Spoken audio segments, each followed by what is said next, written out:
hour-long Diablo 3 Q&A tomorrow at 11:30. But we have some time for questions. The first question. I'm really excited about, there's an echo. Is this going to come out before CLISM? We don't discuss release dates ever. When it's done. Does it feel like it's going to come out? We don't discuss release dates ever. When it's done. Next question. Hi, I'm an avid player of Diablo 2, and one of my favorite classes was the Amazon. I'm just wondering if there was any chance that you guys be looking back at like the Amazon class or like the rogue from Diablo 1. Well, we certainly look at all kind of the previous classes when considering the next ones, but we're going to have to keep that one a secret until next year. Sorry. Next question. Hi, I was just wondering, you didn't really go over crafted items too well last year, and this year you didn't really discuss it in this specific one, and I was kind of really anxious. Do you have any plans to like extend the Horadric Cube crafting system? Yeah, that's a good question. There are a couple things that we really liked about the Horadric Cube, and there's a couple things that we didn't like so much. I would say that what I really like is the ability for the players to have some control over their ability to take existing items and maybe get some new ones out. One of the things that we didn't like so much is the fact that all of the recipes were hidden, required people to go to a website to look things up. So although we definitely want to revisit the mechanic of taking existing items, we'll probably do it in a different way. Next question. Hey, what's up? Indeed, too, my favorite class is always the Barb. Is there going to be Singer Barbs in this game? Singer Barbs? War Shouts? Like the Crybarians. Yeah. Is there a lot of support in the audience for a Crybarian out there? Yeah. Yeah, we'll consider it. We don't have anything like that. Well, he does have battle cries right now, and but he doesn't have any offensive battle cries. But I will definitely keep it in mind and consider it. Next question. Hey guys, love the game. I was wondering about weapons. If the monk, I was surprised you chose monk because you think of them as being unarmed. Are they going to be able to use swords? And it looks like he has a staff. But what are the plans for customization?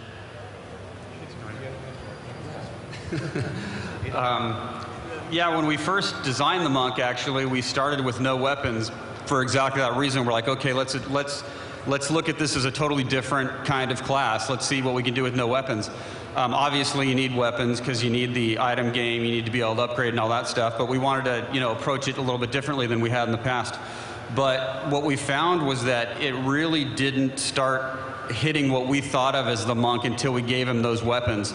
Kind of like the assassin in D2, the monk is actually much more defined by his weapons than any other class. The assassin had her javelin, the crossbow. She was so much defined by that. The monk, he has right now, for instance, when he uses his staff, his skills use very sweeping motions. He has some fist weapons right now. He does very, jabby, quick motions. More than any other class, the weapons that he has in his hands are going to define a lot of the skills that he uses. So while this remains to be seen, but he might not have as big an array of weapons, but they'll have a bigger effect on different things he can do. So it's kind of a mix and match. Does that answer your question? Yeah. Did you want to add anything to that? Or? Next question. Hello. I like the game really much, and I have a question for you. A month or two back, there was a question if the game was going to be as dark and fantasy as the first one and the second one. Are we going to see that kind of dark style again within this game as an option or as an idea? Because there was a concept art. It was really dark, and so I don't know if it was exceptional or not. So when you say dark, do you mean like we turn all the lights off or somber content?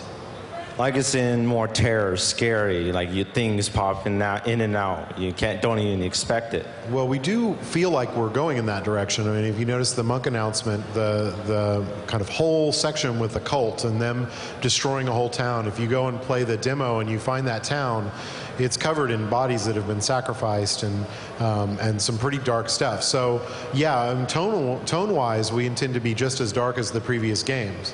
In terms of the art style, we are looking for something more vibrant, but something that also still feels like a mature game.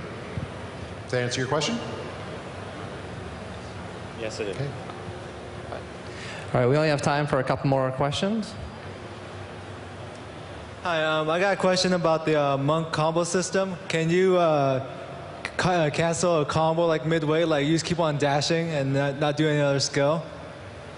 The way it's currently set up, and this is under development, so we're constantly iterating on it, but we experimented with different times where basically the time between your first click and your second click, whether or not it changes, I think right now it's like 0.6 seconds. It was about the right length. So if you click and you dash and then you pause and let a second pass by and then you click, you will get the dash again. And so it's really just constantly clicking is what advances the sequence. Next question.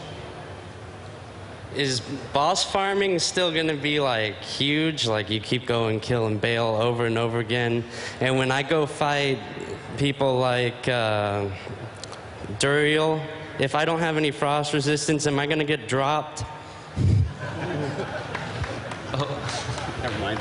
Go ahead. I'll I'll stay away from that. Let's see. So it's the frost resistant question is kind of a hard one to answer because we haven't gotten that far in boss design. I have a feeling we won't go that route where we force you into that specific an item set, but that's really going to come probably later in our development. But I will say that the farming of bosses. Bosses are where the best items are, so players are going to go and kill those bosses. The problem with Diablo 2's in-game was that there was a one-size-fits-all, one right answer almost all the time. Now that changed throughout the game's life, but pretty much there was always a run that either because it was fast or because of the quality of what came off the boss, it was the best run to do. So our goal will be to follow the model of some other games, and I actually look at World of Warcraft for this and their quest system, and diversify the way you play through in-game content, such that, yes, you'll still be doing runs, but you're not going to be doing the exact same run over and over and over again until your eyes bleed. So we do have plans for that. It's not something we can talk about yet, but we definitely are going to try and address that issue. And I think as far as bosses, you don't have any. Here we go. Obviously, we're not going to address them. That was the Diablo panel at BlizzCon 2009, and we've got 26,000 hardcore Blizzard fans here at the Anaheim Convention Center for BlizzCon. They're dressed up in their costumes, they're experiencing all the activities, and most of all, they're playing the brand new games, Diablo 3, StarCraft 2, and the newly announced World of Warcraft Cataclysm. It's all coming to fans of Blizzard, and we are here with an amazing cast of characters. You're going to see all these guys later tonight at the costume contest live on DirecTV, but right now we are here inside Hall C at the Convention Center. I'm Jeff Keighley along with Kat Hunter, bringing you a lot of more updates on BlizzCon 2009, and we have a special guest with us, Kat, right? We do. We have Frank Pierce here, but before we get into Frank Pierce, I just want to make sure that I tell everyone that, we learned a lot about Diablo just then, and there's a lot more coming up on the show, but if you want to learn even more, be sure to check out IGN.com for reviews, previews, and all videos of the game. Excellent. Frank, welcome to our co-founder stage. of Blizzard. How are you, Frank? It's good to see you again this year. Thank you. How are you guys? Good. We're good. So tell us a bit about your role here at BlizzCon. Obviously, the entire company comes together to put BlizzCon together, but what's your role here? You're going to be on a couple panels, right? It's a huge undertaking. I don't have to sit on any panels. We have other people. No, we have other people that are better equipped with information to deliver that information to the attendees. I didn't have to participate in the opening ceremony. Mike and Chris took care of that. This was really your only obligation, right? I have an obligation to be at the DirecTV stage today, and an obligation to be at the DirecTV stage tomorrow.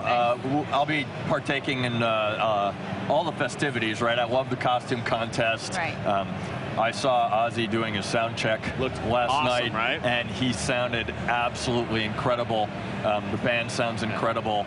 I can't wait for the concert tomorrow night. I know. And you also get to, you told me you were watching Mike's interview upstairs on DirecTV. You watched BlizzCon last year on DirecTV, right? I was backstage this morning when you guys did your DirecTV interview with Mike. And yeah, you know, I mean, in between the media interviews that I'm obligated to do, which I love doing those too, but I just like to walk around the show floor. I mean, I've got friends and family here from locally as well as guildmates from traveled in internationally, and so it's an opportunity for me to interact with the fans, but also the people that are part of my social experience when I'm playing World of Warcraft. Sure. Well, a big part of BlizzCon are the opening announcements, like you just said, and there were a lot of leaks that came out this year. I mean, one of the questions we had in our community was, how hard is it to, you know, be 100% clean and not have anything come out of your, because that definitely is something that you have a big hand in. Yeah, it's something that we try very, very hard to achieve, and it's something that's very, very difficult to do well. Right. We have a head count at Blizzard of almost 4,000 employees worldwide now. We employ about 1,200 people in Irvine. You know, 500 or so are involved in product development directly, and then we've got our quality assurance groups and a lot of other groups that are really critical to what we're doing in Irvine. And, you know, we want to keep everything, you know, as top secret as we can until we can unveil it to the public in grand fashion. But we've got so much stuff that we're dealing with and so much information that we're trying to manage. It's almost impossible to do it flawlessly. And you know, I know there's a lot of data mining that takes place with the data files on World of Warcraft, and I know the community managed to mine some Halloween masks that were Goblin and Worgen Halloween masks, and so there was immediate speculation that those were the new races for the new expansions. And so my reaction to that was, well, throw some more Halloween masks in there. Before we could even do that, one of the fan sites was expect to see more Halloween masks in the next version of the patch to cover up whether or not that's that. And so they were onto that before we even did it. But you know, it's a blessing, really, because it's an indication of how passionate our community is about our games and about the content that we're working on and everything that we're doing. And so, yeah, we work really hard to try to keep it a secret. But, I mean, everyone had insight into everyone that was really hardcore and following the rumors on the internet had some insight into what the next WoW expansion would be. We dealt with the same thing 2 BlizzCons ago when we announced Wrath of the Lich King. And it's just something that we've got to get used to. It is what it is, and it's just indicative of a very passionate community. So after doing so many Blizzard games for so many years, what excites you about some of the games that are coming out in the future? I mean, what still gets you up in the morning and excited about the future of where Blizzard can take gaming next? Say that again. What excites you about where gaming can go next? You've done so many Blizzard games over all these years. I mean, where are you excited about where things are going? I think some of the most exciting things revolve around the communities that are building up around gaming and around specific games. The Blizzard community is really important to us, as evidenced by this big convention that we're hosting. Throw a big party for them. Yeah, it's like hosting a party for 26,000 of your closest friends, plus the 50,000 viewers at home. Right, that's true. So I'm really excited to see, you know, the convergence of we've got Twitter going on and people are on Facebook and all that stuff. And I think that what's going to be really exciting is sort of a convergence of social networking with the gaming communities. And, you know, we recognize that that's probably going to be really critical to the future. And we think Battle.net can be something that we can leverage for that. And everyone should probably check out the Battle.net panel this afternoon because they're going to talk about some really cool stuff. Sounds like there's going to be a lot of announcements that come out of that tonight. We're excited. It should be a really great panel. Now, speaking of Twitter, we actually are on Twitter now where fans can tweet us questions. And my Twitter account, @JeffKeeley, we've been getting some responses from some fans. Let's see what they have to ask you, Frank, specifically.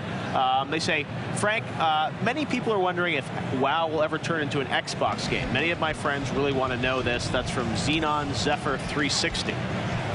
I think you asked me this last year. We can ask it. It's not us. You know, it's a discussion topic that comes up periodically. You know, that would be a big undertaking, and we have limited resources available to us. And you know, we're passionate console gamers as well at Blizzard. So it's nothing that we have specific plans for, but we are talking about, you know, World of Warcraft, maybe not the right game at this point for console, because it's, I mean, we're going to be celebrating the 5th anniversary of the launch, and because we've developed so much content over the course of 5 years, it's like